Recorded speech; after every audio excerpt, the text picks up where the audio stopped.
Les antipodes.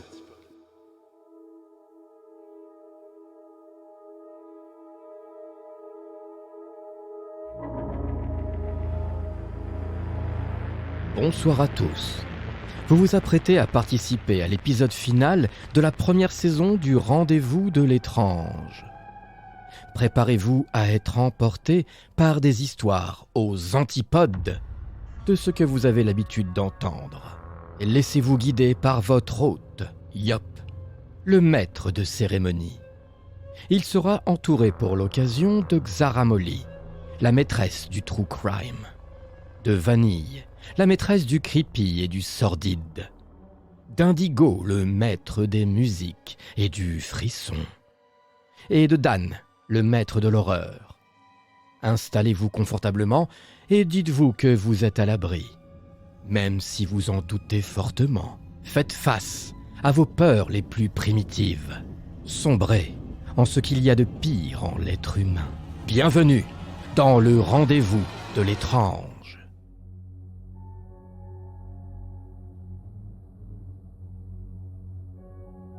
Bonsoir Twitch et bonsoir le podcast, je suis Yop et vous écoutez le Rendez-vous de l'étrange épisode 9, l'épisode final de la première saison. Ça me fait très plaisir de vous voir aussi nombreux dans le chat, surtout que c'est un épisode très spécial car j'ai proposé à la crème de la crème des podcasteurs de l'horreur de se joindre à moi et ils ont accepté.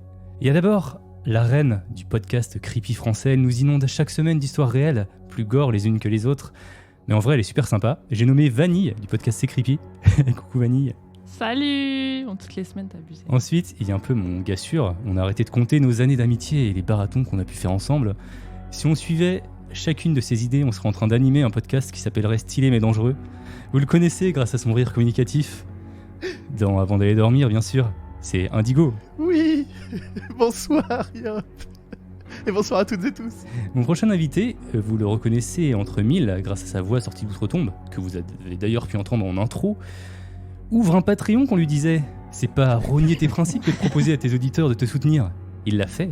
C'était la meilleure décision de sa vie. Ce soir, il nous rejoint en direct de Dubaï. C'est Dan du podcast Creepy Story. Bonsoir et merci pour cette présentation aux petits oignons. Oh, c'est magnifique. Bon, on a quand même une dernière invitée qui est toujours en retard, mais son accent que tous nos auditeurs surkiffent va avec le décalage horaire qui explique ce retard. Elle est présentement en train de courir dans tout Montréal pour arriver avant la fin du live. Et pour pouvoir nous raconter le sujet qu'elle a préparé, c'est bien sûr Xaramoli, qui va arriver d'ici 30 minutes, je pense. Bonsoir, Xara. Bonsoir Xara. En avance. Je voudrais quand même vous remercier d'avoir accepté mon invitation au pied levé. Je vous l'ai dit il y a genre une semaine. Je vous ai demandé il y a genre une semaine et vous avez tous accepté. Vous avez pris sur votre temps libre pour préparer chacun un sujet. Et merci beaucoup. Ah, fallait préparer un truc. Ouais, fallait préparer un truc, ouais. Merci, 5 merci minutes. le 11 novembre aussi. Ouais, ça aide. Ça aide. Est-ce qu'on dit chacun de quoi on va parler? Ouais. Alors, que personne ne fasse de recherche. Ouais, ne faites pas de recherche dans le chat. sur Internet, ouais. Ah ouais. Ouais. Allez, au hasard, vas-y Dan. Eh bien, moi, je vais faire je vais parler de l'affaire des disparus de Mourmelon. Ok. Alors, apparaître un mot qui a beaucoup fait rire Yop quand je lui ai proposé cette affaire. C'est une affaire vraiment très très spéciale, assez glauque et où la justice n'a pas été très fair-play, j'ai envie de dire. Très bien. Ok. Vanille. Je vais parler de la disparition des enfants Sodère. Très bien. Et toi, Indigo? Moi, je vais vous raconter une enquête d'un game designer. Je vais beaucoup utiliser accrochez-vous et c'est toute une époque. Ok. Très bien. Moi, je vais vous parler de l'affaire Godard, qui s'est passée en France il y a quelques années, en 99. Je pense qu'elle pourrait pas mal vous plaire, mais notamment à toi, Vanille, parce que ça me fait penser pas mal à Xavier Dupont de Ligonnès. Je pense qu'on va pouvoir y aller, de toute façon.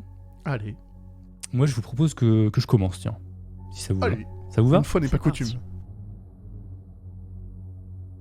Donc, comme je vous l'ai dit en intro, je vais vous parler de la disparition de la famille Godard.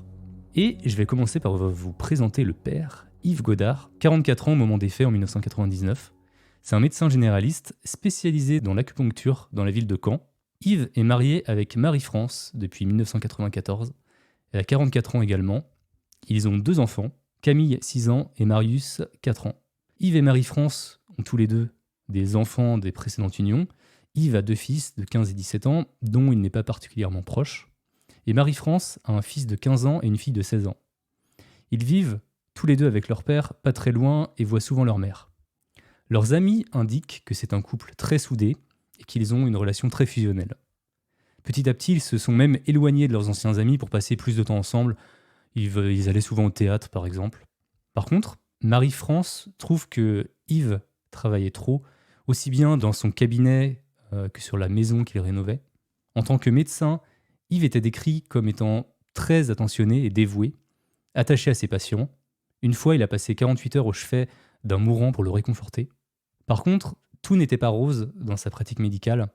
En 1996, sa licence a été suspendue pendant 3 mois pour exercice pharmaceutique illégal. Il était accusé d'avoir soigné des pathologies graves avec un traitement médical d'avant-garde, ainsi que d'avoir prescrit des médicaments interdits en France. Yves s'intéressait de plus en plus à l'hypnose, à la magnétothérapie, à la thérapie spirituelle et même à la réincarnation. Il a essayé de trouver du soutien auprès d'homéopathes et d'acupuncteurs dans sa région, mais son attitude hautaine n'a pas aidé sa cause. Alors il a fini par quitter son cabinet médical qu'il avait créé avec un autre médecin pour s'installer à son compte. Ça n'a pas été une décision facile, car il a dû trouver des nouveaux clients et convaincre les anciens de revenir. Il devait aussi rembourser les dettes de son cabinet précédent et continuer à payer l'emprunt de la maison qu'il avait achetée avec Marie-France. Yves a alors demandé à Marie-France si elle pouvait venir travailler pour lui 3 jours par semaine comme secrétaire, ce qu'elle accepta à contre-cœur. Elle n'avait pas été employée depuis la naissance de Camille pour pouvoir pleinement s'occuper des enfants. Tous ces changements professionnels et les difficultés qui vont avec ont amené Yves Godard à adhérer à la CDCA, la Confédération de défense des commerçants et artisans. C'est une sorte de syndicat qui défend les droits des dirigeants des petites entreprises et qui est connu pour encourager ouvertement ses membres à pratiquer l'évasion fiscale et à ne pas payer leurs cotisations sociales au gouvernement. Cela convenait bien à Yves, de toute façon il ne les payait pas depuis plus de 3 ans. Dans les réunions locales de la CDCA, Yves Godard était surnommé l'intellectuel. Il était le seul membre de la région, et peut-être même de toute la France, à être médecin. Il était admiré pour son intelligence et avait entre autres la capacité de pouvoir résumer une réunion de 4 heures en seulement quelques minutes. À l'époque, en 1999, Yves Godard devait plus de 2 millions de francs, 300 000 euros environ, de taxes et d'impôts. Et tous les 2 jours environ, le centre des impôts envoyait un huissier de justice pour rappeler à Yves sa dette, au point que, alors que d'habitude il est plutôt pacifique et anti-violent, il a mentionné à plusieurs reprises à d'autres membres de la CDCA qu'il faudrait peut-être faire quelque chose à ce propos de son ennemi personnel, l'huissier de justice qui lui rendait visite tous les 48 heures. L'état mental de Marie-France n'était pas non plus au beau fixe. Elle était stressée par les dettes et gravement déprimée. Elle allait voir un sophrologue pour lui parler de ses problèmes et de son mari qui lui prêtait de moins en moins d'attention. Elle tomba amoureuse d'ailleurs du sophrologue qui refusa ses avances. Donc maintenant que le contexte est posé, je vais vous parler de ce qui s'est passé en 1999. Nous sommes le 30 août, une journée classique pour Yves. Il fait ses consultations au cabinet puis rentre chez lui, dans la ville de Pont de Juvigny, à 25 minutes en voiture de Caen. Les patients qui sont entrés ce jour-là dans son cabinet ont par la suite déclaré que tout semblait normal, que Yves était professionnel pendant les consultations. Et pourtant, le lendemain, le 31 août, il annule toutes ses consultations et part emmener ses enfants pêcher dans un étang pas trop loin de chez eux. Yves, il adorait ses 2 enfants, il était vraiment proche d'eux, très proche d'eux, contrairement à ses plus vieux enfants où il avait plus trop de liens. Là, on arrive le 1er septembre. Le lendemain, donc, Yves et ses enfants quittent le domicile familial en voiture vers 8h30 pour effectuer un trajet de 150 km en direction de Saint-Malo. C'est l'une des voisines qui les voit partir, une personne âgée. Yves lui dit qu'ils partent pour quelques jours. La voisine est cependant surprise qu'elle lui laisse pas les clés de la maison pour qu'elle s'occupe de leur chat, comme à leur habitude. Elle note aussi que Marie-France est dans la voiture. Elle se rétractera plus tard, et compte tenu de son âge, en fait, son témoignage n'aura pas beaucoup de crédit. Et un détail important, à savoir à ce moment-là, la veille au soir, Marie-France était au téléphone avec sa fille aînée, et elle n'avait fait aucune mention sur le départ vers Saint-Malo. Donc de toute évidence, elle n'était pas au courant. En tout cas, une fois arrivé à Saint-Malo, vers 10h30, il loue un bateau nommé le Nick au club de voile du coup de Saint-Malo. C'est un voilier qui mesure 9 mètres de long et qui peut accueillir jusqu'à 6 personnes. Yves dit à l'homme qui lui loue le bateau qu'il prévoit de naviguer avec les enfants vers la ville côtière de Perros-Guirec et qu'il serait de retour le 5 septembre. L'homme a confirmé par la suite que Marie-France n'était pas présente à ce moment-là. Il pouvait pas le savoir, mais en fait, Marie-France détestait la voile. Donc, il y avait peu de chances qu'elle soit présente de toute façon. Yves est un marin expérimenté, donc il vérifie soigneusement tout l'équipement de navigation. Et avant d'embarquer, il s'arrête dans un supermarché vers 11h30 pour acheter un stock de sacs poubelles, des produits de nettoyage et 2 bouteilles de whisky. C'est une belle journée de fin d'été, l'eau est calme. On ne sait pas exactement à quelle heure ils ont mis les voiles, mais a priori pas avant 14h, la marée était trop basse pour partir avant. Le lendemain, le 2 septembre donc, Yves et les enfants sont arrêtés à bord du Nick par des douaniers entre le cap Erquy et le cap Fréhel pour une vérification de routine sur le bateau.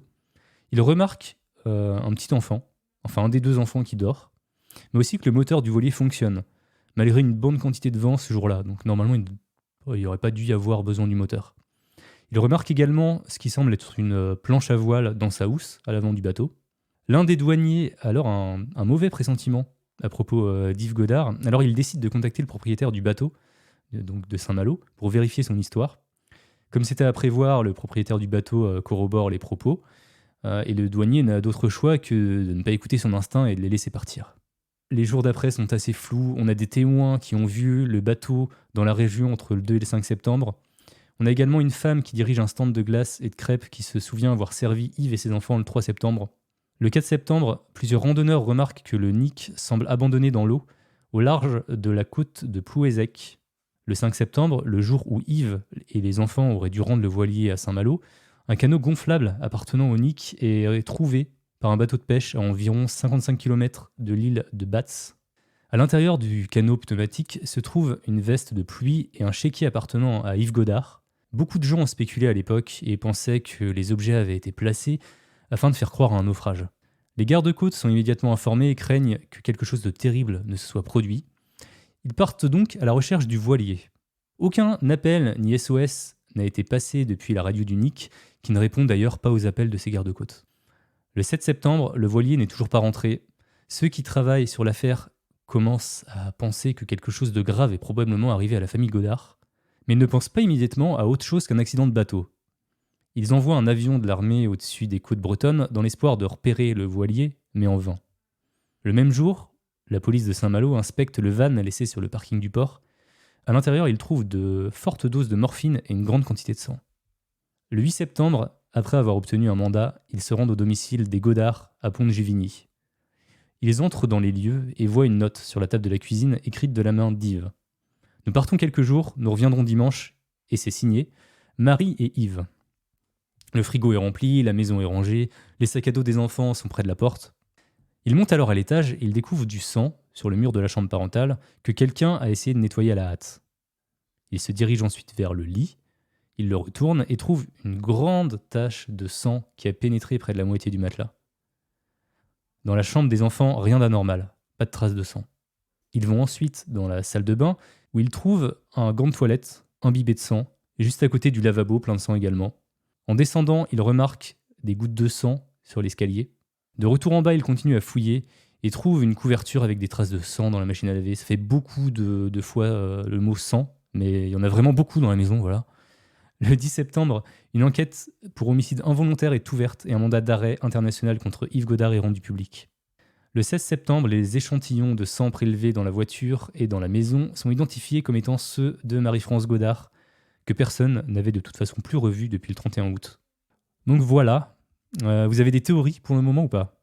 C'est une affaire de sous, je pense que ça serait plus des dettes en veux-tu en voilà, et je pense que ça serait plus ça, ouais, ça serait plus des dettes mais en arriver à ce point-là, enfin si c'est par rapport à ça, en arrivant à ce point-là, c'est quand même catastrophique.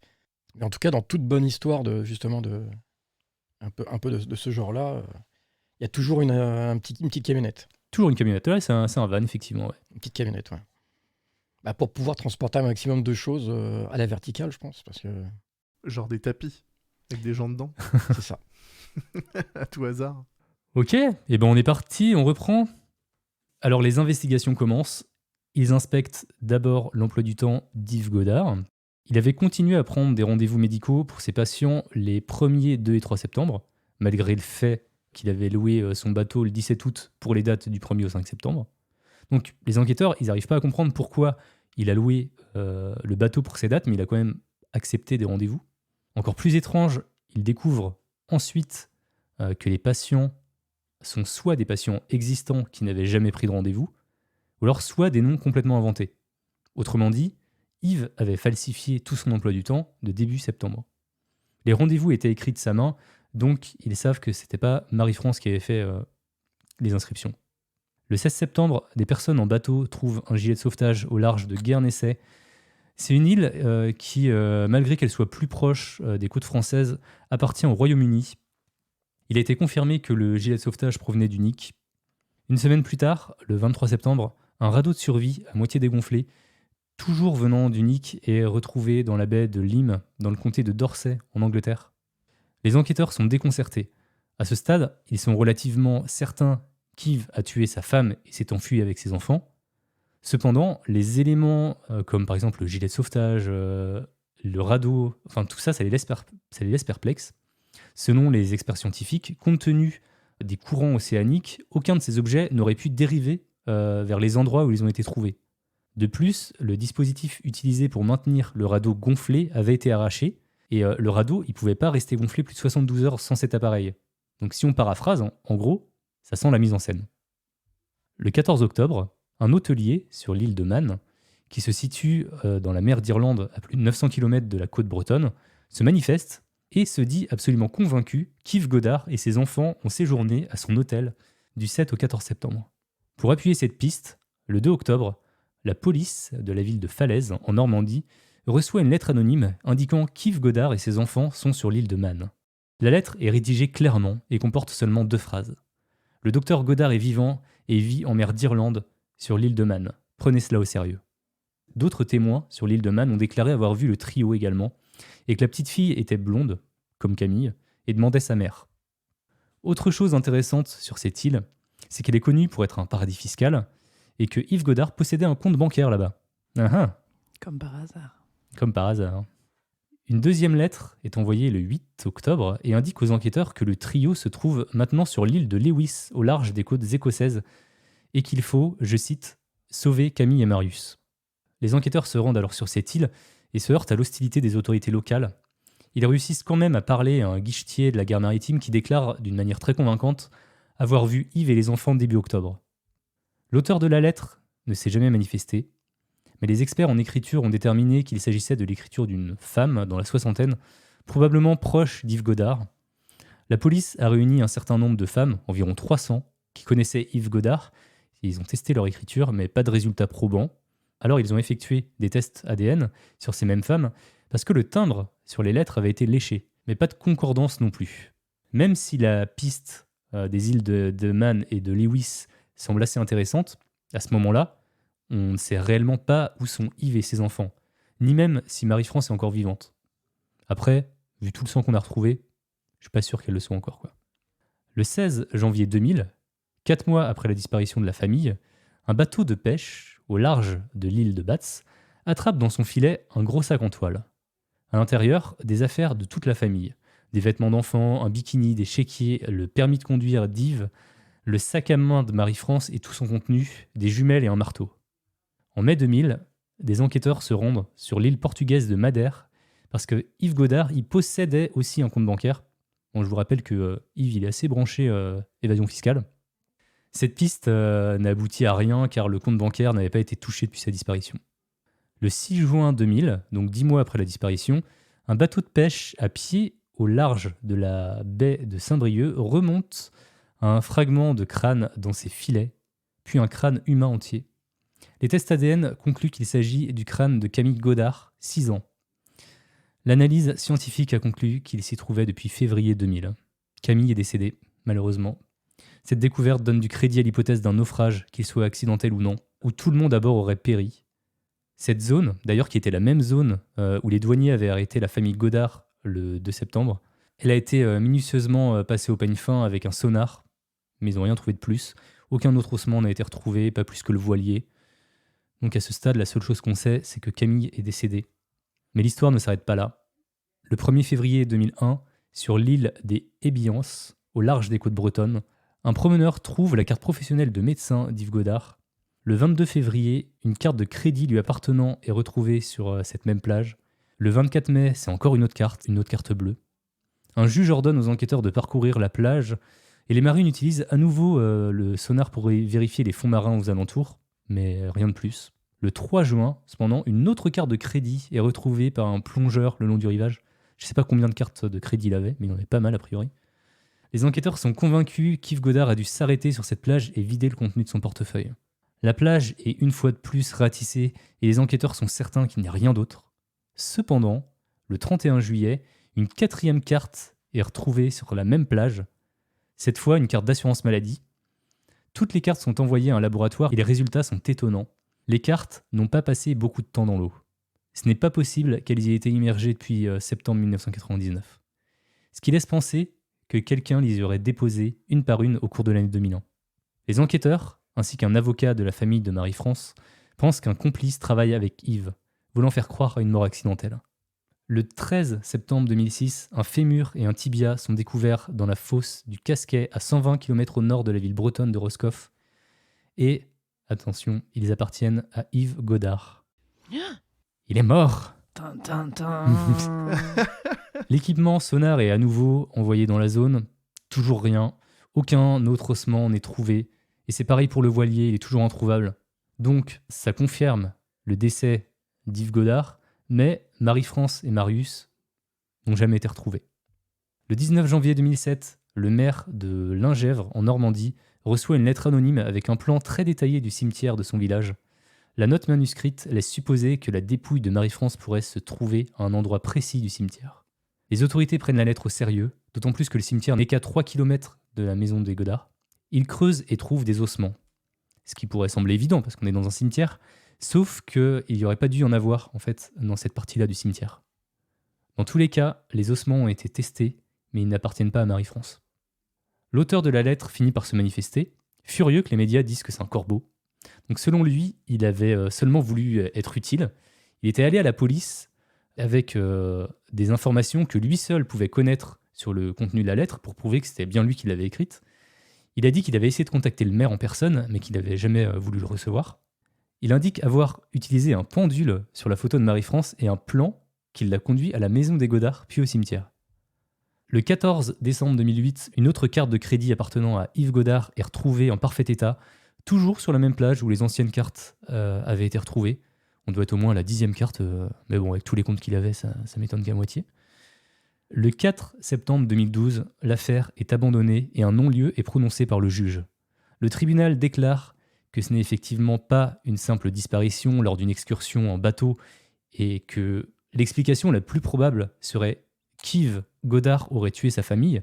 Mais le problème, c'est qu'ils n'ont aucune preuve qui prouve cette allégation. L'affaire a donc été classée, faute de pouvoir inculper quiconque d'un crime. Le 7 septembre 2015, la justice déclare officiellement Marie-France et Marius décédés. Aucun autre ossement appartenant à Yves ou Camille n'a été retrouvé. Le 31 janvier 2018, un petit crâne est retrouvé sur une plage en Bretagne. Beaucoup de gens pensent immédiatement que ça pourrait être le crâne de Marius, mais les tests ADN ne sont pas positifs. On sait que c'était celui d'une femme, mais on ne sait pas qui exactement. Encore un autre mystère. Alors, qu'est-ce qui est arrivé à la famille Godard ? Est-ce que Yves a tué sa femme ? Où est le corps dans ce cas-là ? Est-ce qu'ensuite il est parti en mer avec les enfants en mission suicide ? Ou alors est-ce qu'ils ont tout simplement eu un accident ? Toutes ces cartes bleues qui n'arrêtaient pas d'apparaître sur la même plage, est-ce qu'il avait un complice ? Où est-ce que se trouve le voilier qui n'a toujours pas été retrouvé ? Et j'ai une petite dernière information concernant la CDCA dont j'avais parlé au tout début, l'organisation dont Yves faisait partie. Le 29 janvier 2001, donc on est à peu près dans la même période, Christian Pousset, président de l'organisation, a été assassiné par 2 hommes masqués. Le meurtre n'a jamais été résolu. Quelques mois avant la mort de Christian Pousset, un autre directeur de la CDCA, Philippe Wagoner, est mort dans un accident d'avion dans des circonstances suspectes. Est-ce que la CDCA ou des ennemis de l'organisation pourraient également être impliqués dans cette affaire ? C'est possible aussi. Donc voilà, je pose ça là, plein de questions dont on n'a pas de réponse. On est dans un rendez-vous de l'étrange. Voilà, qu'est-ce que vous en pensez quoi ? Je vais lire un petit peu le chat pendant que vous discutez. C'est incroyable. Et est-ce qu'on a pensé à la piste des pirates ? Il n'y a pas trop de pirates dans ces eaux-là, il me semble. Ouais, mais ça peut être des gens qui les ont suivis en bateau, sachant que lui, il est médecin, que Oui, Ah oui, on peut se dire il y a de l'argent. identifié comme une famille fortunée, ou ouais. ouais, alors ça m'étonnerait pas qu'il y ait eu un abordage à un moment donné et qu'ils aient eu des problèmes. Et je pense justement c'est lié au fait que ils devaient sûrement de l'argent à des gens. Mm. Ça m'étonnerait pas des gens haut placés, enfin des gens qui ont du pouvoir, quoi. Sachant que officiellement, en fait, la famille avait plus de thunes. Sauf que il était en mode full évasion fiscale et il avait plein de comptes avec plein d'argent, quoi. Oui, parce que retrouver un sac avec des affaires dedans, et puis c'est quand même. Même si le bateau avait coulé ou quoi que ce soit, en général, dans les bateaux, il y a toujours les balises Argos. Là, enfin, je pense parce que quelqu'un qui a un bateau aussi grand va quand même l'assurer, va quand même faire en sorte de pouvoir le retrouver si jamais on le vole. Mm. Donc, est-ce qu'il n'y aurait pas justement un truc comme ça? Peut-être que le bateau est encore en train de voguer ou quelqu'un l'a récupéré dans une marina. Est-ce qu'il y avait déjà ce genre de balise en 2000 Ah bah, je crois que ça existe depuis super longtemps. Ouais. Ça, enfin, je pense quand même. Ah, il y a Robière qui dit dans le chat que moi je pense qu'il s'est amputé d'une jambe pour se faire passer pour Dead. Ça peut être C'est ça. jouable, Ouais. Ça peut carrément. Moi j'y ai pensé aussi et je me disais, mais effectivement, il n'y a que ça qui prouverait sa mort, quoi. Vaut mieux ça qu'un bras, tu vois. Ouais. Genre, t'es en cavale, tu vois. Et par contre, être en cavale avec une seule jambe, c'est chaud. La médecine en 2000, tu vois, ça va bien déjà. Mm. Et dans ce cas-là, pourquoi est-ce qu'on a retrouvé le crâne de l'enfant? C'est ça qui. Ah, elle était en cavale, elle a décidé de retirer sa tête. Bon, après, c'est un enfant, alors je vais te dire. Ok, bah c'est bon. Je n'ai plus de questions alors. Objection. Ça, c'est pourquoi est-ce que lui se serait coupé une jambe et pourquoi est-ce que l'enfant retrouve le crâne de sa tête, quoi. Moi, je pense pas en fait qu'il voulait s'en prendre aux enfants. Je pense qu'il voulait vraiment partir avec les enfants. Je pense qu'il voulait, il voulait sûrement partir parce qu'il avait des problèmes. Mm. Oui. Sa femme voulait pas, je pense. Du coup, il l'a tué. Ça, c'est ma théorie. Hein. Après, on en discute. Hein. Il l'a tué. Mais on la retrouve pas. On la retrouve pas parce que bah voilà, il a dû s'en débarrasser quelque part. Il est parti avec les enfants et je pense qu'ils ont eu des problèmes parce qu'ils étaient recherchés. Pour moi, c'est ma théorie. Il y a Elena Sgull dans le chat qui dit ça sent quand même la mise en scène du mari. La fille est morte accidentellement, donc il l'a balancée et après il s'est coupé une jambe, c'est QFD. Emoji de chien. Ouais, quand même. Hein. L'histoire de. Enfin, les taches de sang partout, tu sais, dans la maison, ça peut sous-entendre éventuellement que c'était pas prémédité, tu vois. Peut-être qu'au bout d'un moment, il pète un plomb, il se dit on se casse en fait, j'ai aucune voie de sortie, la seule chose c'est de se barrer et de changer de vie, quoi. Et si à prise de tête, tu vois, je sais pas, ça peut aller vite, tu vois. Enfin, ça nous arrive à tous, quoi. Alors, non, mais attends, il y avait quand même un peu de préméditation. Je pense qu'il voulait vraiment partir en voilier parce qu'il l'avait, oui, ça oui. il l'avait loué en mi-août. Ouais. Mais pas pour le meurtre en fait, quoi. Mais je pense surtout qu'il ça, voulait quoi. vraiment partir avec toute sa famille. Ouais. Non, c'est plus pour la partie meurtre que je dis ça. Ouais, c'était un couple assez soudé, a priori, quand même. Il y a quelqu'un qui a dit c'est la femme qui a fait le coup et maquillé ses crimes. Dans ce cas, elle aurait quand même perdu beaucoup de sang. Mais ouais, bon, après, tout est possible, mais... Elle avait des transfusions... non, comment on appelle ça? Si, de sang, là. Ouais, une petite transfusion. quoi. Elle en avait dans le frigo, vu qu'elle... Une perfusion, peut-être, plutôt, ouais. Ouais, voilà. Ouais. Dans tous les cas, elle aurait buté son fils ou sa fille, pardon. Wow. On reste toujours sur ça. Moi, ce qui me choque, entre guillemets, c'est d'avoir retrouvé un crâne d'enfant. Quel père ou mère peut faire ça, quoi. Ouais, moi, l'abordage, c'était une bonne idée. Ouais, carrément. Moi, je pense pas qu'il y ait eu un infanticide. Ouais. C'était pas volontaire, ou alors il y a eu un accident, ou alors... Parce que, imaginons même de retrouver des cartes au fur et à mesure. Est-ce que c'est pas des gars qui ont pris le portefeuille, utilisé les cartes, elles fonctionnent pas, on la jette, et peut-être pas le faire constamment, tout le temps, jour après jour, parce que sinon, je pense qu'il se serait grillé tout seul. Mais d'utiliser une carte, de la jeter, d'attendre quelques mois, d'utiliser une deuxième carte, de la jeter... D'où parce que c'est vrai que du plastique dans de l'eau de mer, ça reste pas très longtemps. Je pense que les cartes auraient été un peu rongées. Par les tortues. Aussi. Il y a Renouille qui dit qu'il y a des femmes tueuses et c'est souvent sur leurs enfants. Ouais, c'est... Ah mais là, on parle pas de côté psychologique, on parle vraiment de quelque chose de... Ouais. On parle d'argent, on parle de fraude fiscale, enfin pas de... Oui, enfin bref, qui est rapport vraiment avec de l'argent, avec des gens qui s'enfuient parce qu'ils doivent énormément d'argent à l'État, et peut-être, comme tu as dit, qui devaient de l'argent à quelqu'un, à une tierce personne, dont il avait peur, donc ils ont tous essayé de s'enfuir. C'est pour ça, c'est pas mental. Hein. le film Gone Girl, la meuf se fait des perfs pour accuser son mari. Non, mais c'est vrai que là, par contre, il y avait quand même énormément de sang dans la maison. Et qu'on voit que la moitié du matelas est imbibé de sang, du sang de la femme, ça m'étonnerait qu'elle en soit sortie vivante, quoi. Elle avait peut-être ses règles. Après, moi, je connais pas trop. Vanille, explique-nous. Mais Oui, il y a certains flux qui sont plus abondants que d'autres. Mais maintenant, on n'a pas la quantité, hein, donc on peut pas savoir. Oh, et est-ce que Xara nous a rejoint ou pas? Oui, Je ne sais pas. Oui, oui. Si. Ah, oui, je suis là. Comment ça va, Xara? Ça va très bien, ça va très bien. J'y suis arrivée. Ok, et ben c'est nickel. Trop cool que tu sois là. On était sur une affaire, on vient de terminer, je crois, à peu près. Hein. On n'est pas trop mal, je pense. On a à peu près tout dit. Qui veut passer en deuxième? Il y a Vanille qui se cache. Pourtant, deuxième, c'est un peu la meilleure place, je trouve. Mais, Ouais, vas-y, je me lance. Ah, Je suis chaud. Ah, j'allais y aller. Ouais, vas-y, fais le coup du j'allais y Ah aller. non, je vous laisserai. Non, allez-y, je vous en prie. Ouais, vraiment, Non, je n'en ferai rien. Franchement, Ah non, mais je vous prie. excusez-moi. En plus, j'ai un peu mal à la tête, là, je suis... Allez-y, je vous en prie. Pour ce rendez-vous de l'étrange Endgame, accrochez-vous. Mais alors, accrochez-vous bien. Cette histoire rend fou, et j'espère qu'elle vous rendra fou aussi, parce qu'elle intrigue, elle bouleverse, elle questionne, mais surtout parce que cette histoire est vraie. Je vais vous parler d'une enquête invraisemblable menée par Éric Viennot. Quand Éric a fait son enquête entre 2014 et 2019, il pensait tenir un scénario de film ou de livre, enfin il pensait en faire quelque chose. Finalement, et comme pour beaucoup de gens, le Covid est passé par là, et Éric décide de publier son enquête sous forme d'une 50aine de newsletters très complètes et très détaillées, publiées entre janvier et juillet 2021. C'est donc très récent. L'enquête n'est pas terminée, et vous verrez qu'elle nous laisse avec des réponses, mais encore beaucoup de questions. Mais alors, qui est Éric Viennot? Quelqu'un le connaît? non, c'est qui? Dis-nous. Moi non plus. Allez, next.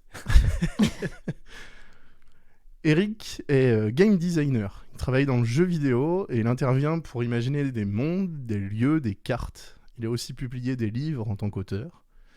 Et en faisant des recherches pour, je cite, trouver l'inspiration et enrichir ses créations, il tombe un jour sur un livre, L'Atlas des îles abandonnées, publié en 2009.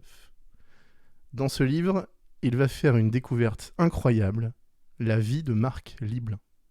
Mais alors, qui est Marc Liblin? Il y en a qui le connaissent. Ah bah pour sûr. Alors c'est là où tout bascule, hein, clairement. Marc a grandi dans un petit village des Vosges dans les années 50, à Luxeuil. Sa famille a fait fortune dans l'industrie, et à l'époque, l'entreprise se passe de père en fils.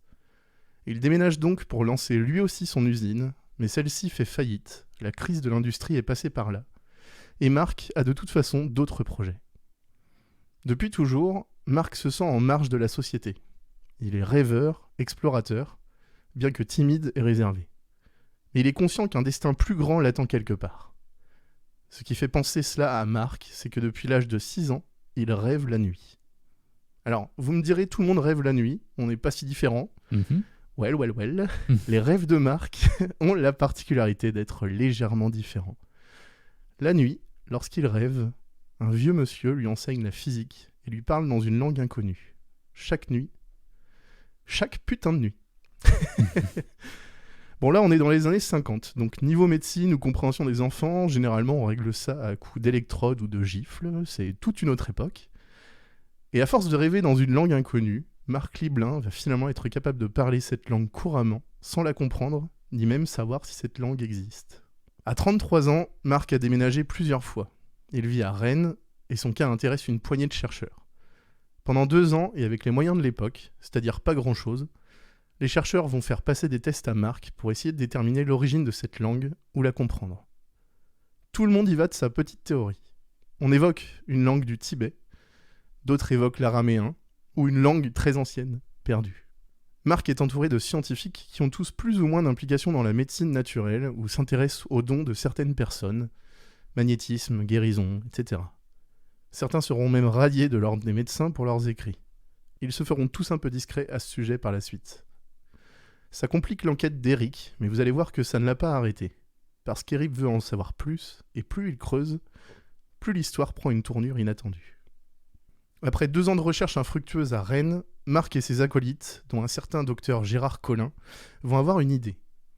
Sillonner les bars et cafés portuaires de Bretagne pour partir à la rencontre des marins de passage, au cas où quelqu'un aurait entendu cette langue lors d'un voyage en mer. Marc fait des démonstrations de cette langue dans les bars, jusqu'à ce qu'un jour, un barman, ancien de la marine, lui dit avoir entendu cette langue, ou quelque chose qui s'en rapproche, sur une île reculée de Polynésie. L'ancienne épouse d'un militaire parlerait même cette langue et vivrait dans un HLM pas loin d'ici. Bon, Marc a toujours été en marge avec son don incroyable, donc là, comme ça, ils se sont pas vraiment chauds de débarquer chez une inconnue pour lui parler de tout ça.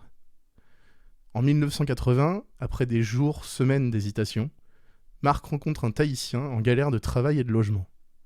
Il se dit qu'un Polynésien aidera toujours un Polynésien. C'est le prétexte pour aller sonner à la porte de la mystérieuse femme. Ça vous parle ou pas, maintenant que j'ai donné un peu plus de détails? Tu m'en avais un petit peu parlé, ouais. Un petit peu parlé. J'avais découvert ça sur une vidéo sur YouTube de Seb Lafrite. Et du coup, j'ai lu l'enquête complète, c'est incroyable. Et les articles, tout est fou. Du coup, la langue correspondrait à quoi, précisément? Personne ne sait, en fait. Quelle est cette langue. Ils n'ont jamais réussi à déterminer c'est ça qui est... ce qu'elle est. Même lui, il la parle, en fait, couramment, sans savoir. Comment ils peuvent savoir? Il y a des racines, il y a des bases? À l'époque, en fait, ils avaient très peu de moyens pour déterminer la langue. On est avant les années 80, c'est compliqué en termes de médecine, et ils ont très peu de moyens, en fait. C'est assez secret. Donc, comme je disais, en fait, c'est des médecins qui sont déjà un peu en marge, eux aussi. Et donc, du coup, ils galèrent. Il y a Antitioche qui demande justement en quelle année ça se passait. Les recherches se sont passées en 78. Ok. 1978. Et 2 ans de recherche infructueuse. En 1980, ils décident de partir à la rencontre de la mystérieuse femme dont le barman a parlé. Alors accrochez-vous, ça va aller très très vite et vous allez comprendre l'engouement d'Éric Viennot pour son enquête. Marc racontera plus tard qu'il a sonné, que la dame a ouvert, qu'ils se sont regardés, elle restait immobile et ressemblait à une statue. Il lui a parlé dans la langue de ses rêves et la statue a répondu dans la langue de Marc. Donc qu'il avait appris grâce à ses rêves, quoi. Tout à fait. Pétoche. Alors là, clairement, what the fuck. Cette femme, c'est Meretwini Maké. Elle explique à Marc que la langue qu'il parle est le vieux Rapa, une langue qui disparaît petit à petit, car parlée quasi exclusivement par les anciens de l'île de Rapa-Iti. Mais alors, qu'est-ce que Rapa-Iti? Il y en a qui connaissent? Ne serait-ce pas sur l'île de Pâques? Alors, on va y venir. J'ai bon?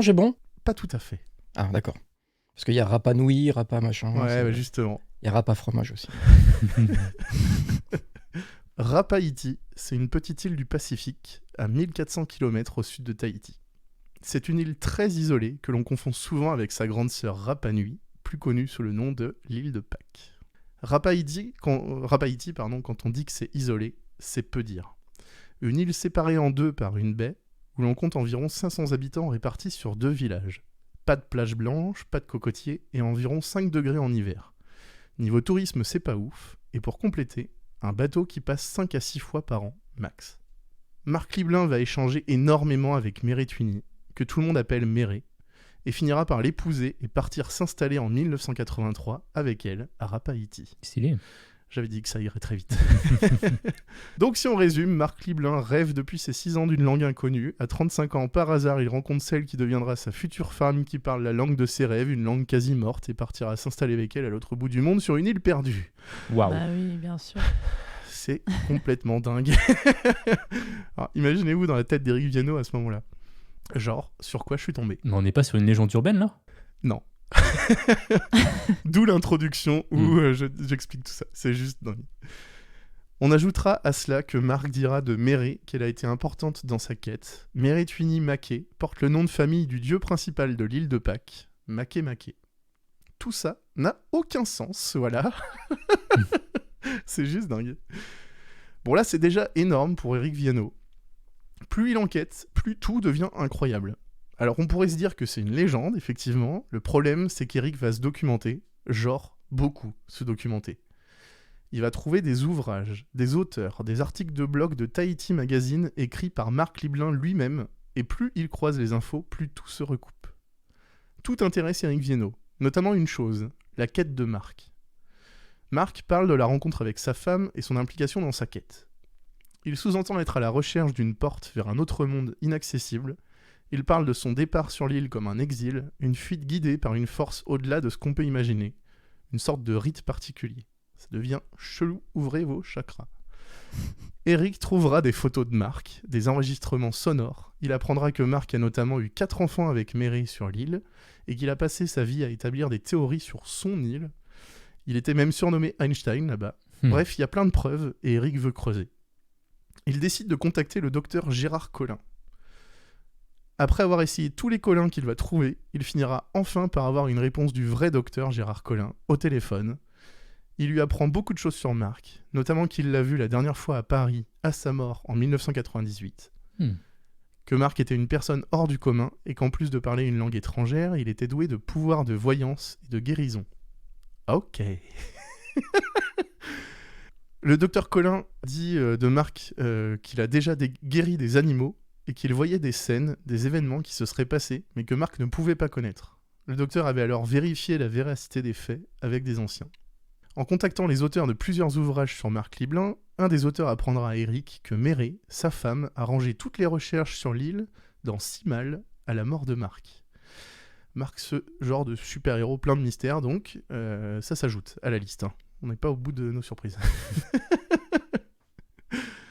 Eric va alors se concentrer sur les enfants de Marc. Il va leur écrire à tous les Liblins qu'il va trouver sur Facebook. Donc il a prévu un petit texte en fait pour se présenter, pour dire qu'il fait des recherches sur Marc Liblin. Alors évidemment, il va se prendre forcément pas mal de refus, il va se faire ghoster en fait énormément, jusqu'à obtenir une réponse d'une certaine Marie Liblin qui lui dit qu'elle connaît cette histoire. Elle dit « Mais c'est le cousin de mon père ». Il va également rencontrer une experte de la glossolalie au cours d'une soirée. Alors, la glossolalie, qu'est-ce que c'est la glossolalie. C'est le fait de parler une langue inventée.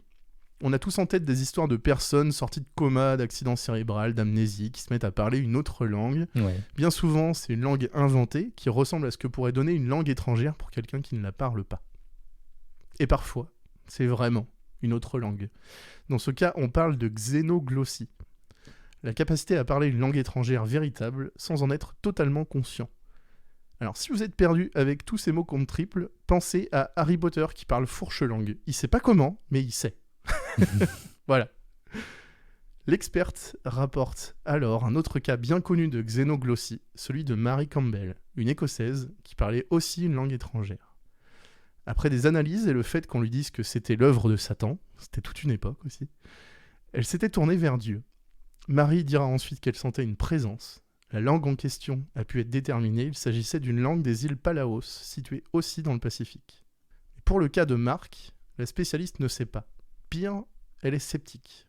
Marie Liblin, de son côté, forte de son nom de famille, qui lui ouvre plus facilement les portes pour ses recherches, retrouve les 2 premiers enfants de Marc qu'il avait eus en France avant de divorcer. Son fils racontera de son père qu'il vivait beaucoup dans ses rêves, qu'il passait beaucoup de temps avec son père à explorer plein de choses dans la nature, mais que sa mère en avait fait un sujet tabou, après le divorce. Accrochez-vous, son 2e enfant, une fille, confiera à Marie qu'elle aussi parle une langue inconnue dans ses rêves et qu'elle a aussi hérité de dons. Bon. Petite, elle ressentait des drames avant qu'ils ne se produisent et adulte, elle a pu comprendre le mécanisme et l'apprivoiser. Après la naissance de son premier enfant, elle a pu se sentir en connexion avec la nature, dans un état modifié de conscience et pouvait entendre une autre langue. Elle s'est renseignée, ce n'est pas du rapa. Elle parle de cette langue aussi sans la comprendre, même si à force, elle comprend certaines intonations.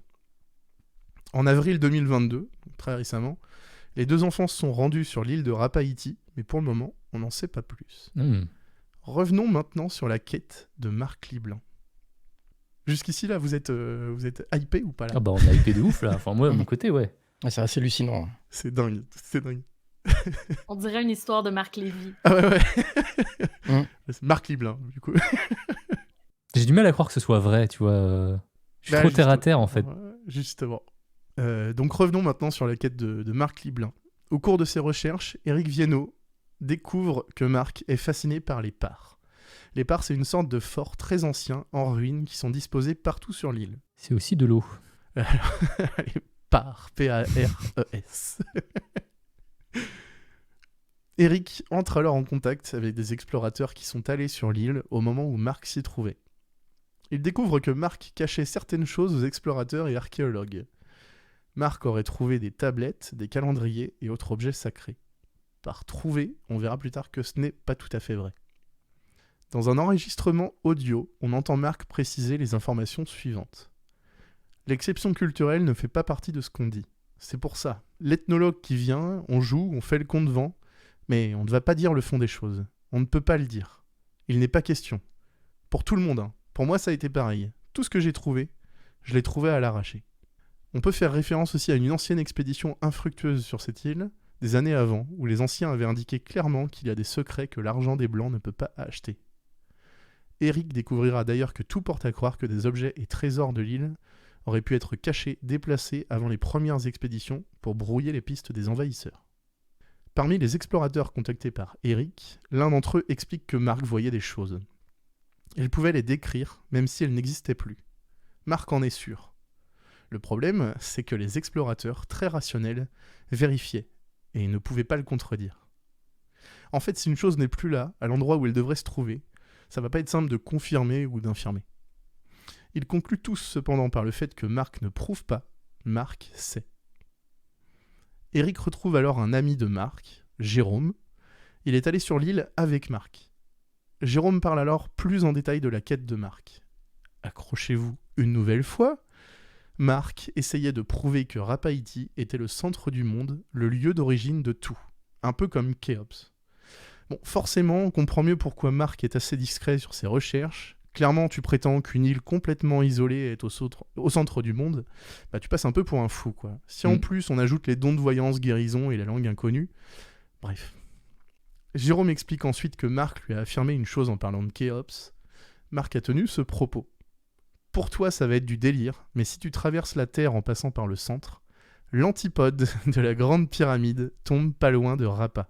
Et il y a une pyramide sous la mer à cet emplacement. Marc était persuadé que Rapa était le berceau de l'humanité. Ça fout les frissons à force. Hein.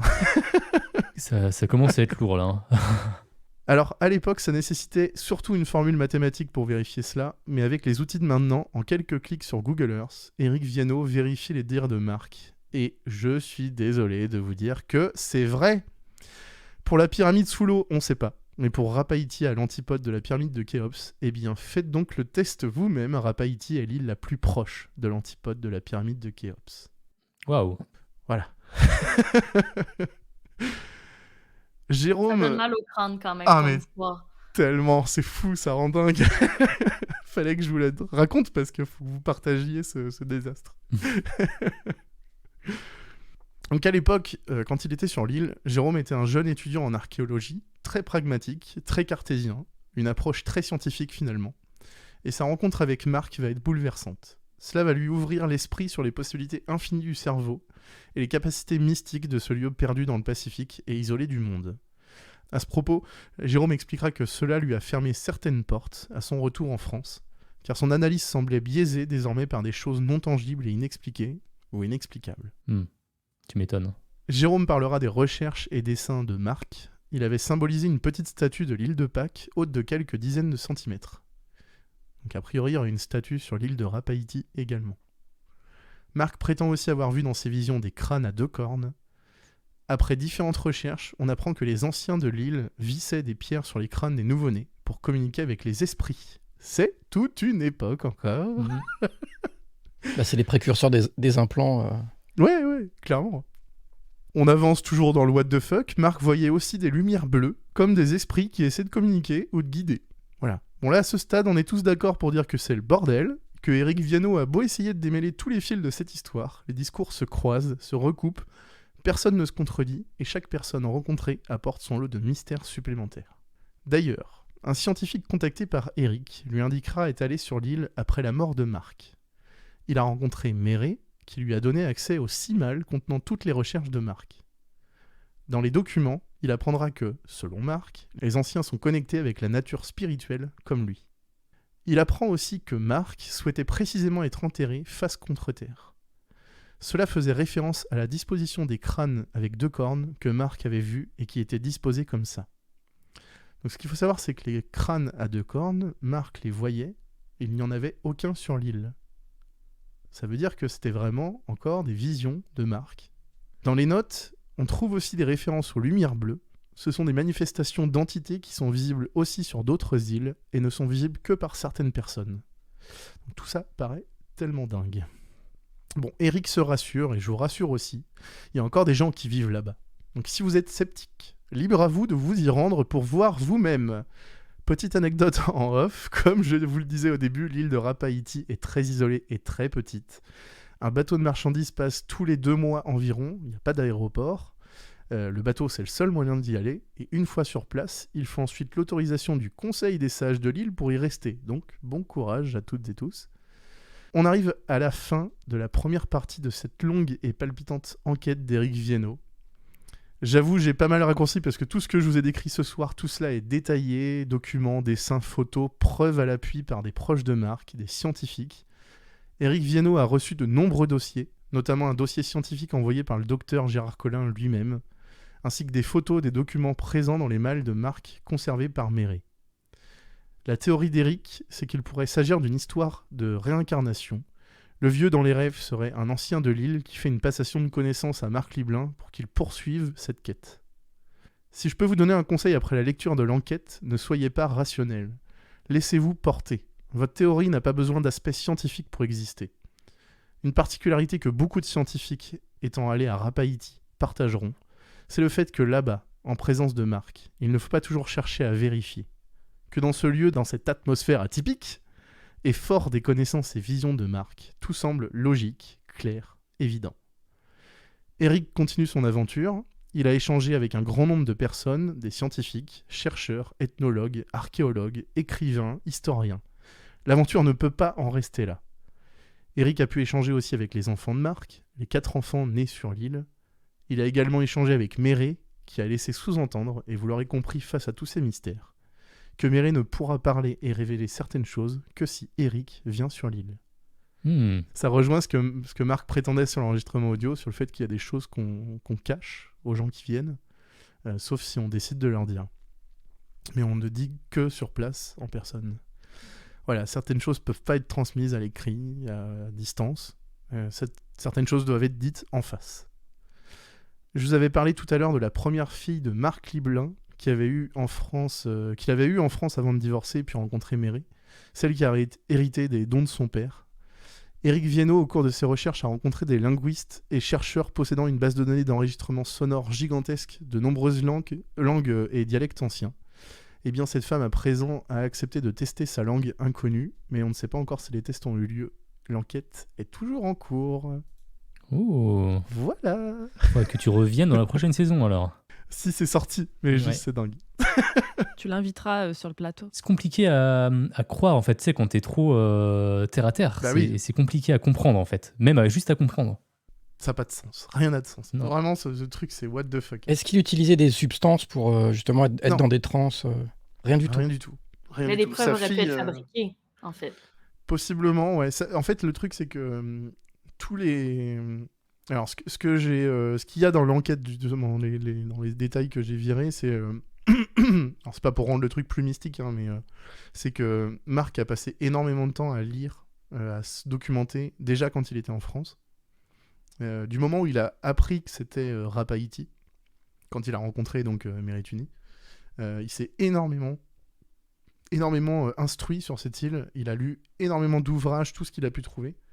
Ça peut casser un peu le côté mystique des visions, étant donné qu'il a eu accès à pas mal d'histoires, en fait, de bouts d'histoires. Sachant qu'il y a déjà eu des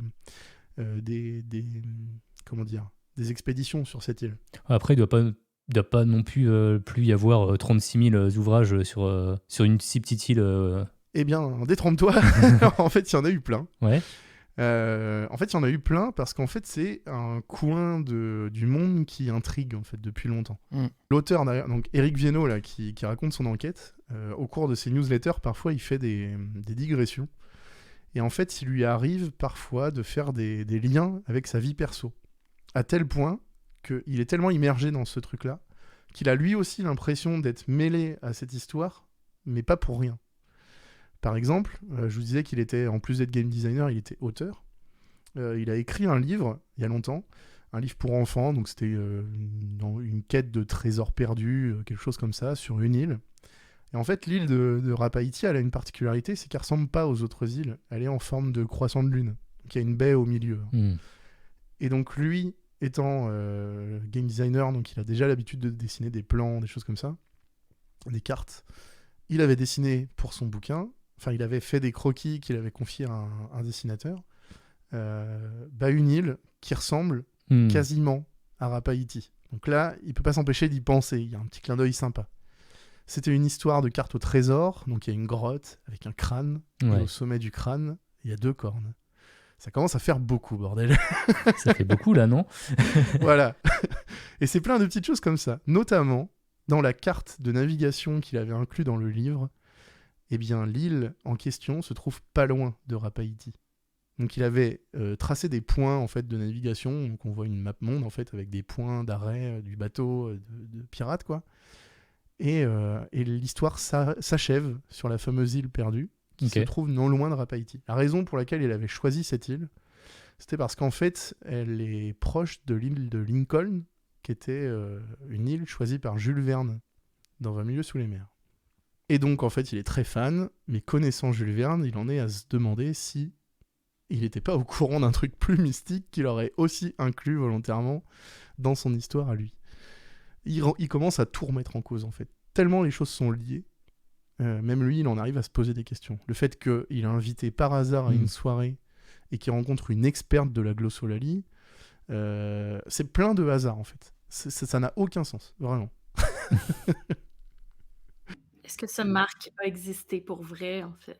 Ah oui, il y a des photos, il y a des enregistrements, il y a tout. Hein. Mais surtout qu'il est mort il y a quoi? Il y a 25 ans maintenant? Ah bah il est mort en 98. Ouais. Donc il y a sûrement des photos de lui assez récentes, qu'on il est mort en mai 98. Ouais. Comme disait Seb dans sa vidéo, il n'a pas connu le doublé d'Izou, quoi. Il n'a pas connu Doudou 4000 non plus. Non, c'est vrai. C'est malheureux. C'est triste pour lui. Et là, du coup, Eric, il en est où là? Il continue ses newsletters sur le sujet ou pas? Ouais. En fait, il continue.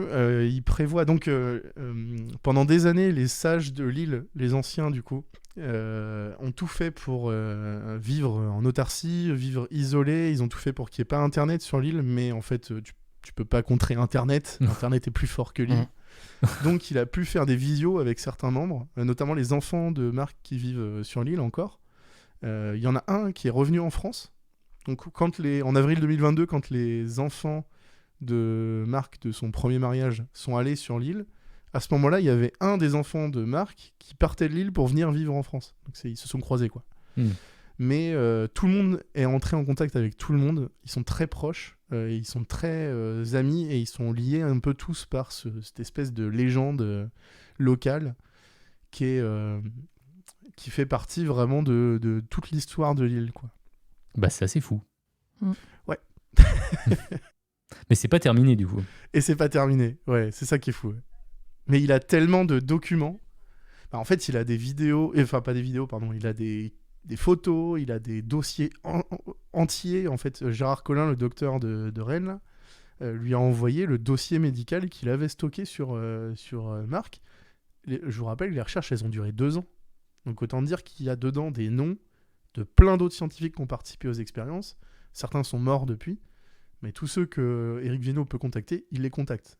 Pour vous dire, il a vraiment contacté le moindre nom qu'il a pu trouver dans l'histoire. C'est-à-dire que quand il a lu la première fois l'Atlas des îles abandonnées, où il y avait un petit résumé de la vie de Marc, ce qu'il a initié à cette histoire, il a envoyé une lettre à l'autrice de cet Atlas. Il n'a pas eu de réponse tout de suite, donc il a tout de suite enchaîné sur les recherches sur Internet. Il est tombé sur les articles de Marc Liblin quand il écrivait dans Tahiti Magazine. Et entre-temps, il a reçu la réponse de l'autrice de l'Atlas, qui lui a donné sa source. Il a contacté la source, il a retrouvé le bouquin, il l'a acheté, et la source sa source s'inspirait aussi elle-même d'une autre source. Donc en fait, il continue de creuser le plus loin possible chaque piste séparément. Et c'est ça qui est hyper bien détaillé dans sa newsletter, c'est complètement dingue. Et c'est perturbant, en fait, de creuser autant sur un sujet qui paraît si mystique, quoi. C'est rendu une obsession. Ouais, clairement, bah oui. Mais après, quand tu veux chercher des trucs bizarres, t'arrives toujours à en trouver aussi. C'est ça. Mais ça fait beaucoup quand même de comme par hasard. C'est ça, en fait. Disons que Marc était devenu quand même une légende locale à Rapaïti, une île qui est très isolée, où tu rentres pas comme ça, où les gens ne t'ouvrent pas à leurs coutumes, à leurs traditions comme ça. Donc même en étant marié à Méré, ça suffisait pas. J'ai appris que, par exemple, le père de Méré détestait Marc au départ.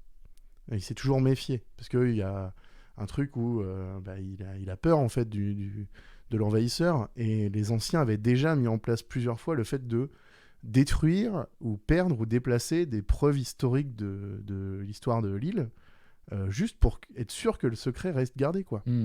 Donc le fait que Marc arrive en disant « j'ai vu ça, j'ai vu ça, j'ai vu ça », bah, tu peux que le croire, en fait, quoi. Parce que il n'y a pas d'écrit sur ça, quoi. Il y a Valentine dans le chat qui j'ai l'impression qu'il veut continuer les recherches. Elle te demande le nom de l'affaire. Tu peux rechercher Éric Viennot et il y a une newsletter sur Marc Liblin. Donc tu peux chercher Éric Viennot, déjà tu vas trouver sa newsletter. Il y a une 50aine de pages, c'est hyper intéressant, hyper détaillé. Et tu peux suivre la chose comme lui le fait, c'est-à-dire au fur et à mesure qu'il avance, quand tu vois des nouveaux noms, c'est une piste à creuser, quoi. Bah c'est top. Voilà. Est-ce que tu l'as fait aujourd'hui, la deuxième partie, ou... Ah bah non, je l'ai pas. C'est ça le problème. Oui, c'est ça encore qui en rend cours. fou. C'est que là, on est tous bloqués par Bah ouais. les recherches d'Éric Viennot, quoi. Bah ouais, Donc, si maintenant, tu veux on en attend, savoir quoi. plus, C'est encore faut en cours, fouiller de ouais. ton côté. Mais Mm. l'avantage qu'Éric a par rapport à tout le monde, c'est que lui, il est en contact avec tout le monde, pour le coup. Et que c'est un enquêteur reconnu par la famille de Marc Liblin. Donc ça, c'est ce qui change quand même grandement la donne, quoi. Ouais, puis il est accepté aussi, j'ai l'impression. Enfin, Il est accepté, ouais. Mm. Méré qui lui dit si tu viens, je te raconte tout. C'est un pas énorme, en fait. il va y aller, c'est obligé de toute façon à un moment donné. Il l'a dit qu'il irait, ouais. Ouais. Ouais. Il veut y aller avec Marie Liblin, justement, la petite cousine éloignée, je sais pas quoi, là, la petite filleule, non, nièce. De Marc. Hein. C'est un bordel, ouais. Après, le truc, c'est que s'il y va et qu'il découvre plein de trucs, il pourra pas forcément nous les dire. Et ben, c'est ça, en fait. C'est ça tout le problème. Ouais. Moi, je pense qu'il va rester pris sur l'île. On va lui dire, maintenant qu'on t'a tout dit, tu peux pas quitter. Il y a un truc de fou aussi, c'est pour montrer la dureté de l'île. Marc, quand il est arrivé sur l'île, il est resté 1 an en autarcie, caché dans les montagnes, quoi. Ouais, parce qu'il voulait pas le voir ou ouais. Non, parce qu'il avait pas le droit d'intégrer au départ. Oui, c'est ça, ouais. Ah ouais. c'est ça. Pendant 1 an, il s'est baladé dans la montagne, il a fait sa vie, en fait, en totale autarcie, jusqu'à ce que, finalement, il soit... Il accepte, ouais. Il était en période d'essai. Ouais, Ouais, c'est un exactement. peu ça, ouais, grave. Et 1 an dans la nature sur une île isolée, c'est quand même chaud comme essai, quoi. Et du coup, son langage, toujours rien, il n'y a pas eu de... Je vais obséder là-dessus, moi aussi. Là. Ah mais ouais, ça rend fou, hein. J'avais prévenu. Hein. Son langage, en fait, il le comprenait pas. C'est Méré qui lui a traduit au fur et à mesure. Lui le chantait, en fait, plus ou moins. Donc Méré dira qu'il le chantait, en fait, plus ou moins. Mm. Donc, il y avait une histoire il reproduisait les sons qu'il entendait dans ses rêves.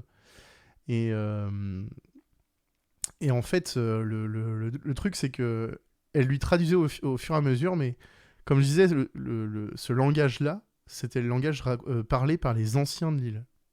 Parce qu'en fait, ça a évolué, la langue a évolué, et la seule raison pour laquelle il y a encore des gens qui parlaient l'ancien Rapa, c'est justement parce que l'île est isolée, donc elle a pu bénéficier de cet aspect protection, tu vois, par rapport au monde extérieur, qui fait que la langue n'a pas beaucoup évolué pendant des années, au point que quand Marc la parle, il y a encore des gens en vie sur Terre qui la parlent, quoi. Ouais. Ouais, d'accord.